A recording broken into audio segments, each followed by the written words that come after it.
హిందూ మతంలో తులసికి ప్రత్యేక ప్రాముఖ్యత ఉంది. శ్రీహరి, మహాలక్ష్మి తులసి మొక్కలో నివసిస్తారని చెప్తుంటారు. దానివల్ల తులసి మొక్క ఎక్కడ ఉంటే అక్కడ లక్ష్మీదేవి ప్రత్యేక అనుగ్రహం ఉంటుందని విశ్వసిస్తారు. ఇంట్లో ఉండే తులసి మొక్క ఎల్లప్పుడూ అదృష్టం, శ్రేయస్సుని ఇస్తుంది. ఇంట్లో ఎంత చెడు శక్తి ఉన్నా తులసి మొక్కలు మీ ఇంటికి సానుకూల శక్తిని ప్రసరింపజేస్తాయి. కాబట్టి తులసి మొక్కను ఎప్పుడు కూడా అశ్రద్ధ చేయకండి. క్రమం తప్పకుండా నీరు పోస్తే మీ ఇంట్లో ఆర్థిక సంక్షోభం ఉండదు, డబ్బు వరదలా కురిపిస్తుంది.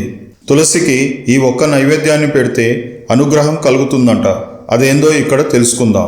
జ్యోతిష్య శాస్త్ర ప్రకారం తులసికి నీరు పెట్టేటప్పుడు ఓం సుభద్రాయ నమః అని 11 సార్లు చదవాలి. ఈ మంత్రాన్ని పఠించడం వలన కుటుంబ ఆర్థిక సంక్షోభాన్ని పరిష్కరిస్తుంది. లక్ష్మీదేవి ప్రత్యేక అనుగ్రహం వల్ల సంపద పెరుగుతుంది. మీ ఇంట్లో సమస్యలు ఉంటే తులసి మొక్కకు క్రమం తప్పకుండా నీరు పోస్తూ ఉండండి. దీంతో సమస్య పరిష్కారం అవుతుంది. మత విశ్వాసాల ప్రకారం తులసి సన్నిధి లేకుండా శ్రీహరి భోగాన్ని అంగీకరించాడు. అందుకే తులసిని మనస్ఫూర్తిగా పూజిస్తే సాక్షాత్తు నారాయణుడు మీ ఇంటికి రావటమే కాకుండా మీ దారిద్ర్యాన్ని కూడా తొలగిస్తాడని నమ్ముతారు.